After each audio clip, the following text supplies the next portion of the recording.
السلام علیکم ورحمۃ اللہ وبرکاتہ۔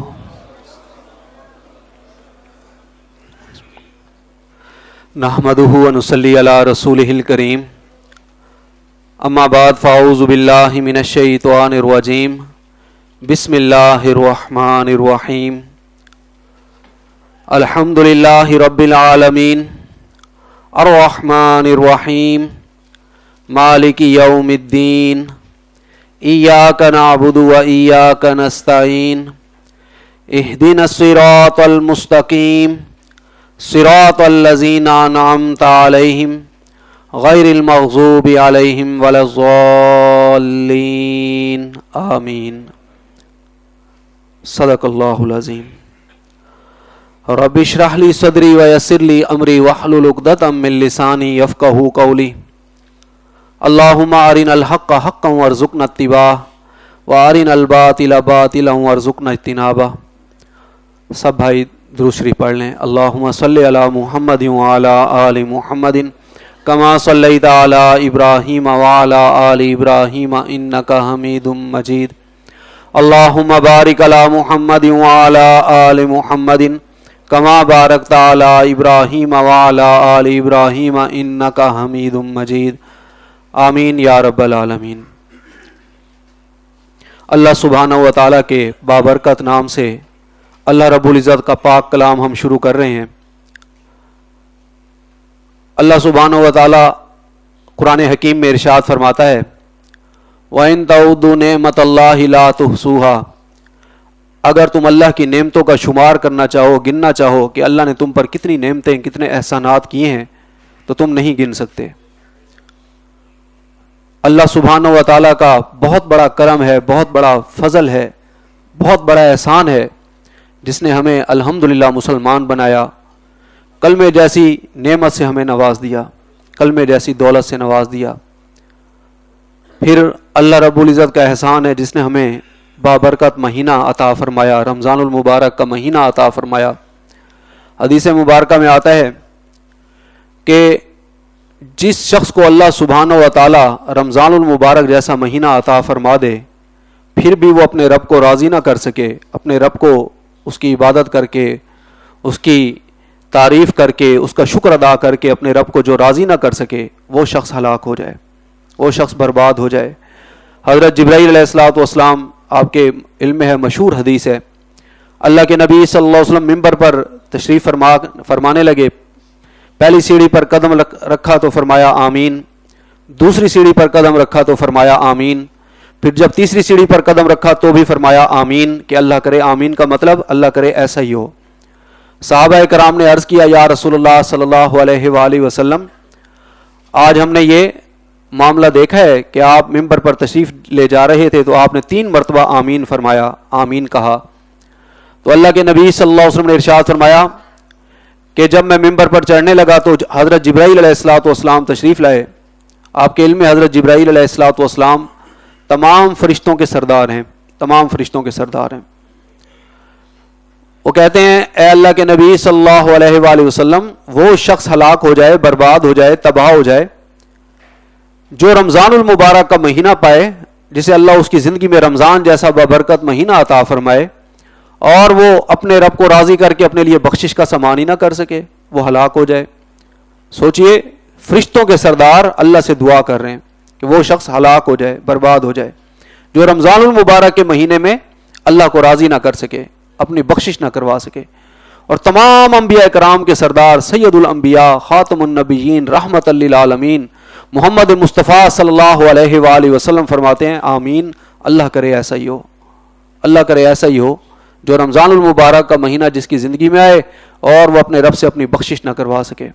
اللہ نے یہ مہینہ عطا فرمایا، بخشش کا مہینہ ہے، رحمتوں کا مہینہ ہے، اتنا فضیلت والا مہینہ ہے کہ آپ صلی اللہ علیہ وسلم کے فرمان کے مطابق جو شخص اس میں نفل نیکی کا کام کرے گا، اللہ اسے فرض کے برابر اجر و ثواب عطا فرماتا ہے، اور جو فرض نیکی کا کام کرے گا، فرض ادا کرے گا، اللہ اسے 70 فرائض ادا کرنے کا ثواب عطا فرماتا ہے۔ اس لیے ہم پر اللہ کا شکر واجب ہے، ہم پر فرض ہے ہم اللہ کا شکر ادا کریں کہ اللہ رب العزت نے اتنا رحمتوں والا، نعمتوں والا، سعادتوں والا، برکتوں والا مہینہ ہمیں عطا فرمایا ہے، ہماری زندگی میں آیا ہے۔ اللہ رب العزت سے دل کی گہرائیوں سے دعا ہے کہ ہم اس مہینے کی قدر کریں، اس کے روزے رکھیں اور اللہ کو راضی کریں، اللہ کی عبادت کریں، اللہ کے نبی صلی اللہ علیہ وسلم کی سنت کے مطابق اللہ کی عبادت کریں اور اپنے رب کو راضی کرنے کے لیے کوشش کریں، محنت کریں۔ اللہ تعالی ہم سب کو اس کی توفیق عطا فرمائے۔ میں نے آپ کے سامنے سورۃ الفاتحہ قرآن حکیم کی ابتدائی سورت ہے۔ ہم میں سے ہر شخص جانتا ہے کہ قرآن حکیم کی ابتدائی سورت ہے اور بڑی عظیم سورت ہے۔ اس سے پہلے قرآن حکیم کی بعض سورتوں کی کچھ آیات نازل ہوئیں، لیکن سورہ فاتحہ جو حضور نبی اکرم صلی اللہ علیہ وآلہ وسلم کے دل مبارک پر جو پہلی مکمل سورت جو نازل ہوئی وہ سورۃ الفاتحہ ہے۔ سورۃ الفاتحہ اس کی بڑی فضیلت ہے، اس کے کئی نام ہیں: الدعاء، الشافیہ، الوافیہ، الکافیہ، المناجات۔ یہ دعا ہی ہے، اللہ تعالیٰ سے ہم روزانہ دعا مانگتے ہیں، ہر نماز میں یہ پڑھی جاتی ہے۔ لا صلاۃ لمن لم یقرأ بفاتحۃ الکتاب، اس شخص کی کوئی نماز ہی نہیں جو نماز میں سورہ فاتحہ نہیں پڑھتا، تو ہر نماز میں پڑھتے ہیں الحمدللہ، اللہ سے ایک دعا مانگتے ہیں۔ اب ہم یہ دعا ذرا ترجمے کے ساتھ دیکھ لیتے ہیں۔ اللہ سبحانہ و تعالیٰ اپنے پاک کلام میں ارشاد فرماتے ہیں: اعوذ باللہ من الشیطان الرجیم، بسم اللہ الرحمن الرحیم، الحمد للہ رب العالمین، کل حمد، کل شکر، کل تعریف اس اللہ کے لیے ہے، رب العالمین جو رب ہے تمام جہانوں کا۔ اللہ رب العالمین ہے، تمام جہانوں کا رب ہے، مالک ہے، پالنے والا ہے۔ الرحمن الرحیم جو رحمان ہے اور رحیم ہے، رحمان اور رحیم ہے۔ رحمان میں یہ فعلان کے وزن پر ہے، جس کی رحمت میں جوش ہے، اور رحیم یہ فعیل کے وزن پر ہے کہ اس میں دوام ہے۔ اس باب کی خصوصیت ہے، اس میں دوام ہے۔ تو اللہ سبحانہ و تعالیٰ کی رحمت میں جوش بھی ہے اور مسلسل بھی ہے۔ اس کی مثال بانی تنظیم اسلامی ڈاکٹر اسرار احمد رحمہ اللہ فرمایا کرتے تھے، جیسے ایک سمندر ہو، سمندر میں کبھی طوفان آیا ہو اور اس میں جوش ہوتا ہے، سمندر ٹھاٹے مار رہا ہو، جوش میں ہو، تو اللہ کی رحمت میں جوش بھی ہے۔ اور جیسے دریا مسلسل بہہ رہا ہوتا ہے، روانی سے بہہ رہا ہوتا ہے، آرام سے بہہ رہا ہوتا ہے، اس میں دوام ہوتا ہے، ہمیشگی ہوتی ہے، تو اللہ کی رحمت میں دوام بھی ہے۔ اور اس کی مثال وہ فرمایا کرتے تھے کہ کہیں کوئی روڈ پر حادثہ ہو جائے، کوئی ایکسیڈنٹ میں اس بچے کے والدین فوت ہو جائے اور پتہ بھی نہ چلے کہ بچہ کہاں سے ہے، کس کا ہے، تو ہو سکتا ہے جو بھی صالح فطرت انسان ہو وہ اس وقت سوچے کہ بھائی اس بچے کو میں پال لوں، اس کے والدین کا نہیں پتہ چل رہا، کہاں سے ہے بیچارہ، یہ لاپتہ، اس کا کوئی پتہ نہیں ہے۔ تو ہو سکتا ہے جب وہ اس وقت تو بچے کو لے لے، جب بعد میں اسے گھر لے آئے اور اپنے بچوں کے بھی اخراجات، اور آج کل تو ویسے مہنگائی کا دور، تو بعد میں کبھی وقت گزرنے پر اسے احساس ہو یہ میں نے کیا ایک ذمہ داری اور لے لی، تو اب وہ رحمت میں وہ جوش نہیں رہا۔ اس وقت تو جوش آیا، اب رحمت میں ہو سکتا ہے کہ بندہ کہے کہ یہ کیا، یہ تو میرے اوپر ایک اور ذمہ داری آ گئی۔ تو لیکن اللہ سبحانہ و تعالیٰ کی رحمت ایسی نہیں ہے، اس کی رحمت میں جوش بھی ہے اور تسلسل سے بھی ہے، دوام بھی ہے۔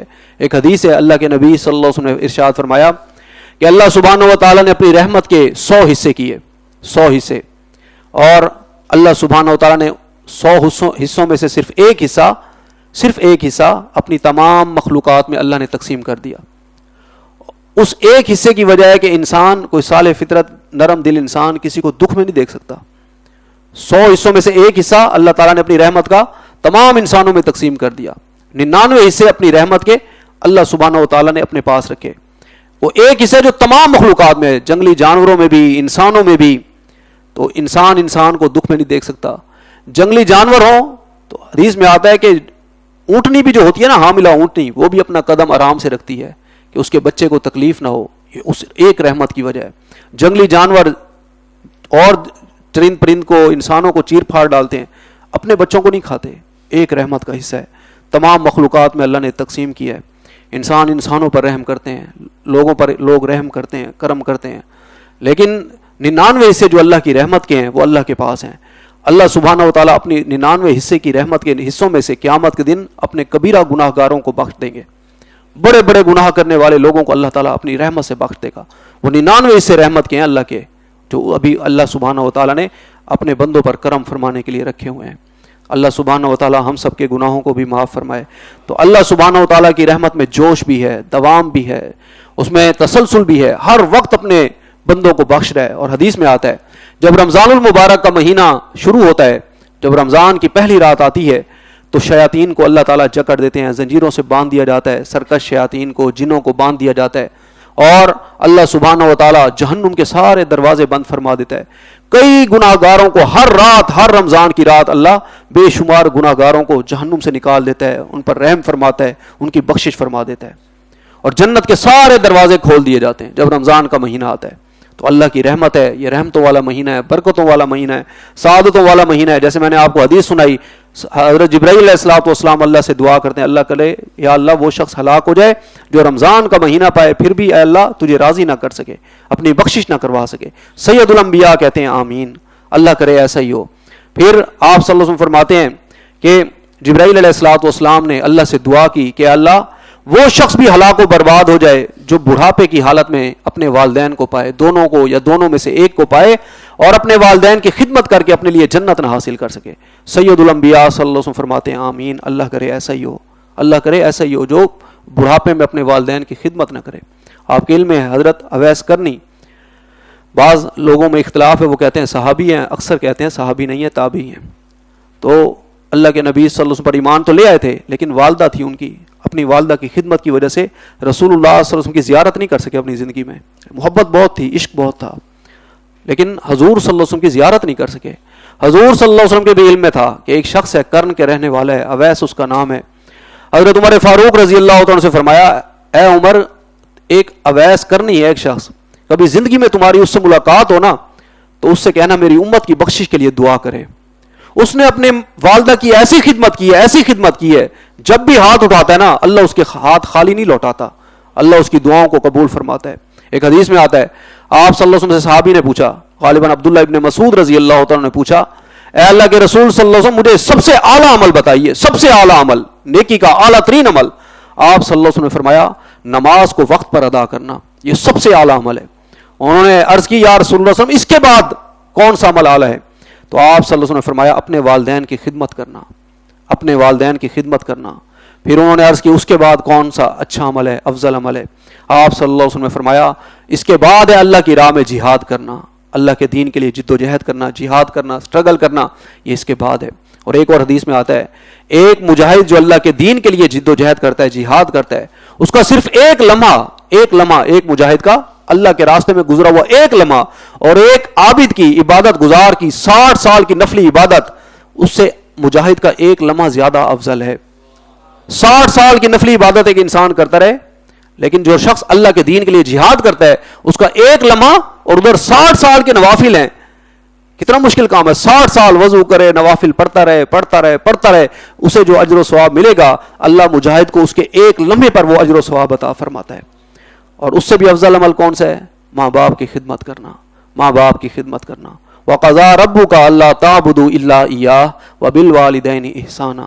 سورہ بنی اسرائیل میں فرمایا کہ تیرے رب نے یہ طے کر دیا ہے کہ اللہ کے ساتھ شرک نہ کرنا، عبادت صرف اللہ کی کرنا، بندگی صرف اللہ کی کرنا۔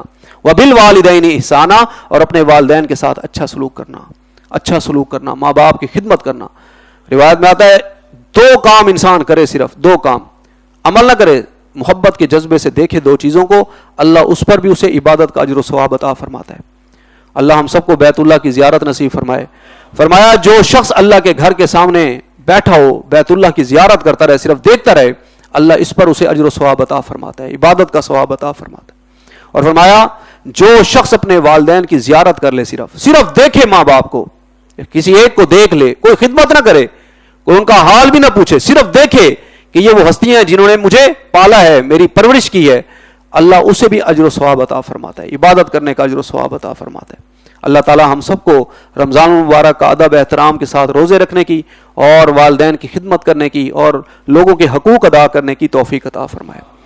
تو فرمایا الحمدللہ رب العالمین، کل شکر اور تمام تعریفیں اللہ کے لیے ہیں۔ وہ اللہ کون ہے؟ جو رب العالمین ہے، تمام جہانوں کا رب ہے، تمام جہانوں کا پالنے والا ہے، خالق ہے، مالک ہے۔ الرحمن الرحیم، جو رحمان ہے، رحیم ہے، بڑا مہربان ہے، بہت رحم فرمانے والا ہے۔ مالک یوم الدین، اور جو جزا و سزا کے دن کا مالک ہے، قیامت کے دن کا مالک ہے۔ اس دن اللہ کا اختیار ہوگا، اس دن اللہ سبحانہ و تعالیٰ کی، ابھی بھی اختیار تو کل اللہ کا ہے، اس نے آزمائش کے لیے تھوڑا سا اختیار انسانوں کو دیا ہے